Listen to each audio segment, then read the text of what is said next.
안녕하세요. 저는 방구석 헤지펀드 매니저 라일라입니다. 저는 미국에서 데이터 사이언티스트로 일하고 있는데요. 제 취미는 매일 주식 데이터를 받아 코드를 돌려 전략을 만들고 돈을 잃거나 벌든 제 돈을 투자해 전략을 실험해보는 것입니다. 오늘은 S&P 500과 다우 지수가 또다시 상승하며 사상 최고치를 경신했습니다. 트럼프 당선자의 새로운 관세 발표에도 시장은 크게 영향을 받지 않는 모습을 보였습니다. 다만 멕시코와 관련된 특히 멕시코에 공장이 있는 자동차 회사들의 주가는 약간 하락했습니다.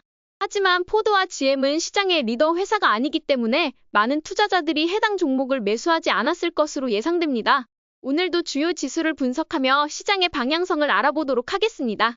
오늘은 어제와 다르게 지속적으로 상승세를 보이며 드디어 6천을 찍고 마감하는 모습을 보여주었습니다. 더 의미 있는 점은 6천선에서 마감했다는 것입니다. 물론 헤지펀드 매니저들이 이번 주에 별로 신경 쓰지 않는 모습을 보였기 때문에 이 틈을 타 매수 세력이 시장을 주도한 것으로 보입니다. 특히 정고점을 돌파하며 6천을 넘어서 마감했다는 점이 상당히 의미가 있습니다. 이제 이 심리적 저항선을 뚫었으니 이를 유지할 수 있느냐가 관건이 될 것입니다. 이번 상승세를 보면 마치 11월의 산타가 먼저 찾아온 것처럼 느껴집니다. 나스닥은 안타깝게도 아직 정고점을 돌파하지 못하는 모습을 보이고 있습니다. 다만 S&P 500이 계속 상승세를 이어간다면 현재 시장의 리더 지수는 아니더라도 나스닥 역시 이를 따라갈 가능성이 있어 보입니다. 다우 지수도 S&P 500과 비슷하게 정고점을 돌파하며 마감했습니다. 중형주는 돌파를 유지했지만 소형주는 어제 정고점에서 약간 하락하며 돌파를 유지하지 못했습니다. 사실 소형주는 아직 상승 준비가 완료되었다고 보기는 어렵습니다. 소형주 중에서도 실적이 뛰어난 극소수의 주식들이 상승을 주도하고 있다고 생각합니다. 저는 소형주가 내년에 공화당 주도의 정책, 즉 세금 감면과 규제 완화 등의 혜택을 받게 될 때 그리고 금리가 더 낮아질 때 본격적으로 상승할 것으로 보고 있습니다. 따라서 아직은 중형주에 더 집중하는 것이 바람직하다고 판단하며 이러한 관점을 유지하고 있습니다. 오늘도 모든 지표는 시장이 상승장을 가리키고 있는 모습을 보이고 있습니다. 따라서 주식 비중을 80%에서 100% 수준으로 유지하는 것이 적절해 보입니다. 레버리지 ETF들을 살펴보도록 하겠습니다. TQQQ와 UPRO는 여전히 상승 모멘텀을 유지하고 있지만 TQQQ는 나스닥이 현재 빅테크들의 힘이 약화된 모습을 보이면서 천천히 상승을 이어가고 있는 것으로 보입니다. 공포와 탐욕 지수는 어제보다 3포인트 상승한 64로 마감했습니다. 이번 주는 조용한 장세가 이어지고 있으며 현재 시장의 긍정적인 심리가 유지되고 있는 상황입니다. 당분간 이 심리가 크게 꺾일 가능성은 낮아 보이며 12월까지는 상승세와 박스권 움직임을 유지하며 지속적인 상승을 이어갈 것으로 예상됩니다. 이제 주요 자산군들을 살펴보도록 하겠습니다. 저는 금이 이미 고점을 찍었다고 판단하고 있기 때문에 지켜만 보도록 하겠습니다. 원자재들 대부분이 현재 변동성이 너무 크고 모멘텀이 보이지 않아 매수 시그널이 뚜렷하지 않은 상황으로 보입니다. 장기채 금리는 오늘 소폭 하락하며 마감했는데 이제 상승 추세에서 벗어난 것으로 보입니다. 이 추세가 12월 연준의 금리 결정 전까지 이어질 가능성이 있으며 금리 결정 이후 다시 한번 방향성이 정해질 것으로 예상됩니다. 저는 오늘 비트코인의 하락이 개인적으로 매우 반가웠습니다. 그동안 추가 매수를 언제 할지 계속 고민하며 지켜보았는데 드디어 기회가 다가오고 있는 것 같습니다. 진정한 리더 주식은 10일 이동평균선을 벗어나지 않는 경우가 많지만 오늘 비트코인은 상당히 큰 폭의 하락을 보였습니다. 비트코인은 완전한 리더십 주식은 아니지만 여전히 시장을 이끌어가는 주요 테마로 작용하고 있습니다. 따라서 비트코인이 21일 단기 이동평균선 근처로 다가올 경우 추가 매수를 시도해볼 계획입니다. 이제 빅테크 주식들을 살펴보도록 하겠습니다. 오늘 아마존의 상승 모멘텀이 다시 한번 되찾아진 것으로 보입니다. 현재 헤지펀드들에서 빅테크로의 자금 유입이 줄어들고 있는 상황에서 빅테크 주식들은 기술적 분석으로 접근하는 것이 현재로서는 가장 수익을 많이 올릴 수 있는 방법이라고 생각합니다. 오늘은 빅테크 주식 8개를 매력도 순서대로 모두 살펴보겠습니다. 넷플릭스는 어제 큰 폭의 하락을 보였지만 여전히 단기 모멘텀을 유지하며 상승세를 강화하고 있습니다. 저는 이 상승 추세가 끝날 때까지 계속해서 보유의 관점을 유지할 계획입니다. 테슬라는 이제 드디어 지지선과 저항선을 어느 정도 찾은 것 같습니다. 테슬라만큼 급등과 급락이 심한 주식은 드문데 현재는 고점과 저점의 폭을 줄이며 방향성을 결정하려는 모습을 보이고 있습니다. 현재 거래량이 점차 줄어드는 가운데 진정한 리더 주식이라면 다시 한번 돌파를 시도할 가능성이 있고 그렇지 않다면 차익 실현 매물이 나올 수도 있습니다. 하지만 테슬라는 워낙 팬층이 두텁기 때문에 상승 추세를 계속 이어갈 가능성이 높다고 생각합니다. 저는 당분간 보유의 관점으로 지켜볼 예정입니다. 아마존은 오늘 상승세를 완벽히 되찾았습니다. 어제 매수했던 시점이 매우 좋은 타이밍이었는데 이제 연말 특수로 인해 지속적으로 상승하는 모습을 보이고 있습니다. 이번 주에 블랙 프라이데이가 예정되어 있고 많은 사람들이 아마존에서 다양한 가전제품과 상품을 구매할 것으로 예상됩니다. 따라서 아마존이 블랙 프라이데이 특수로 상승했는지 여부를 확인해 볼 필요가 있습니다. 하지만 아마존은 현재 미국에서 이커머스 1위, 클라우드 1위 기업이며 오픈AI에 견줄 만한 엔트로픽의 최대 투자자이기도 합니다. 이러한 점에서 아마존은 여전히 강한 저력을 보여주고 있으며 긍정적인 흐름을 이어가고 있습니다. 엔비디아는 오늘 약간의 하락을 보였으나 50일 이동평균선 위를 유지하며 돌파와 지지선을 지키고 있습니다. 단기 트레이딩 관점에서도 여전히 보유의 관점으로 바라보고 있습니다. 애플은 최근 특별한 이유 없이 상당히 많이 상승했습니다. 하지만 저는 애플이 왜 올랐는지 도무지 이해하기 어렵습니다. 많은 분들이 아시다시피 애플은 현재 성장 동력이 상당히 낮아진 상태이며 한 자릿수 성장을 보이고 있습니다. 이러한 상황에서 실적이 뒷받침되지 않은 성장에 따른 상승이라고 생각합니다. 따라서 저는 애플을 보유의 관점으로 바라보고 있으며 추가 매수를 굳이 할 이유는 없어 보입니다.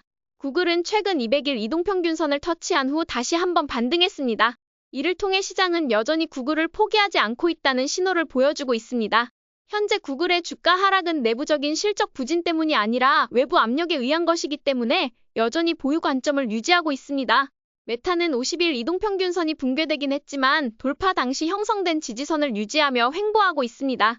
이러한 움직임을 보면 시장이 메타를 완전히 포기했다고 보기는 어렵습니다. 따라서 메타에 대해서도 보유의 관점으로 바라보고 있습니다. 저는 8월부터 마이크로소프트를 트레이딩했지만 4번 모두 손실을 봤습니다. 그렇기 때문에 이번 6번째로 이동평균선을 돌파한 것이 과연 진짜 돌파일지 아니면 가짜 돌파일지 확신이 서지 않습니다. 현재 거의 모든 이동평균선이 한 곳에 모여있는 상태이기 때문에 호재가 발생하면 급등할 가능성이 있고 특별한 일이 없으면 횡보할 가능성이 높습니다. 하지만 어떻게든 방향은 곧 결정될 것 같습니다.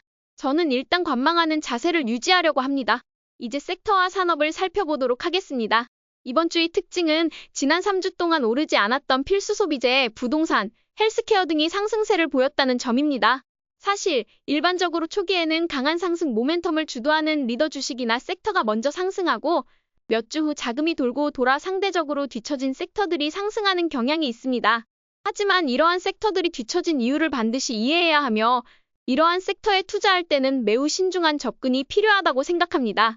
제가 9월부터 계속 강조했던 소프트웨어 섹터는 이제 완전히 돌파에 성공하며 상승세를 이어가고 있습니다. 이 섹터는 여전히 리더십을 굳건히 유지하고 있는 모습입니다.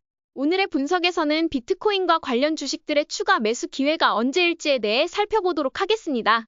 최근 시장 참여자들이 가장 주목하는 8개의 비트코인 관련 주식을 선정해 보았는데요. 이 주식들 중 가장 리더십이 돋보이는 종목은 여전히 비트코인 자체와 로빈후드로 보입니다.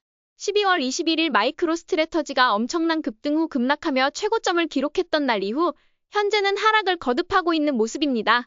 하지만 다행히도 여전히 많은 주식들이 돌파 후 되돌림 없이 지지선과 저항선을 유지하고 있다는 점에서 긍정적으로 보입니다. 마이크로스트래터지의 차트를 자세히 살펴보면 11월 21일 고점을 찍은 뒤 급락했는데 오늘은 단기 이동평균선인 10일 이동평균선을 이탈한 상태입니다.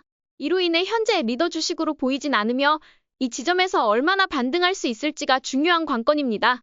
최근 크게 상승했던 만큼 이 정도의 하락은 자연스러워 보이며 당분간은 관망하는 것이 좋을 것 같습니다. 제가 걱정되는 것 중 하나는 마이크로스트래터지의 패턴이 올해 초 SMCI가 마지막 고점을 찍고 하락했을 때의 패턴과 매우 비슷하다는 점입니다. 그렇기 때문에 리스크 관리를 철저히 해야 할 것 같습니다. 로빈후드는 여전히 11월 돌파 이후 리더십을 유지하고 있습니다. 현재로서는 급격한 하락세는 보이지 않지만 갑작스럽게 급락이 발생한다면 이는 좋지 않은 신호일 수 있습니다. 따라서 지속적으로 리스크 관리를 해나가는 것이 중요하다고 생각합니다. 코인베이스는 오늘 6% 하락했는데요. 자세히 살펴보면 코인베이스의 지지선과 저항선 간의 차이가 상당히 큽니다. 330달러의 저항선이고 293달러의 지지선으로 형성되어 있습니다. 이러한 큰 차이를 유의하며 만약 이 중간선에서 포지션을 잡으셨다면 반드시 손절 기준을 설정하고 리스크를 철저히 관리해야 합니다. 현재 10일 이동평균선이 평평해지는 시점에 도달했기 때문에 당분간 횡보를 이어갈 가능성이 높아 보입니다. 따라서 리스크 관리에 유의하며 지속적으로 상황을 관찰하는 것이 필요합니다. 저는 이 횡보가 얼마나 지속될지는 알 수 없지만 비트코인과 관련 주식들이 규제 완화와 같은 정책적 변화에 힘입어 내년에 더욱 큰 상승을 천천히 가져올 가능성이 있다고 생각합니다. 현재는 그동안 많이 올랐기 때문에 조정 국면에 들어간 것처럼 보입니다. 많은 분들이 지금 이 순간에 진입하려 하고 있어 보이고 스마트머니의 비트코인의 매도는 보이지 않습니다. 다만 매도 없이도 선물과 옵션으로 인하여 시장은 하락 방향으로 움직일 수 있기 때문에 주의가 필요합니다. 오늘도 매매일지를 살펴보겠습니다.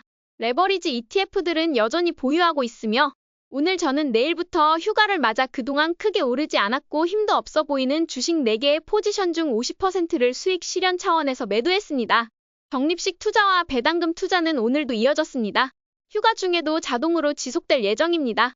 이번 주 시장은 계속해서 상승 모멘텀을 보여주고 있지만 이 패턴은 다음 주 시장 참여자들이 많이 복귀했을 때 변화할 가능성이 있습니다.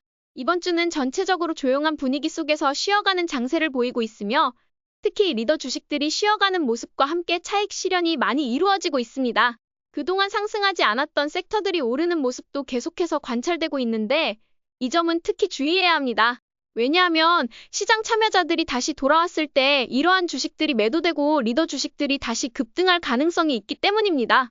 따라서 이러한 조정 기간 동안 리더 주식들을 다시 한번 공부하고 그 중에서 최고의 리더를 선별하여 매수 관점으로 접근하는 것이 바람직하다고 생각합니다.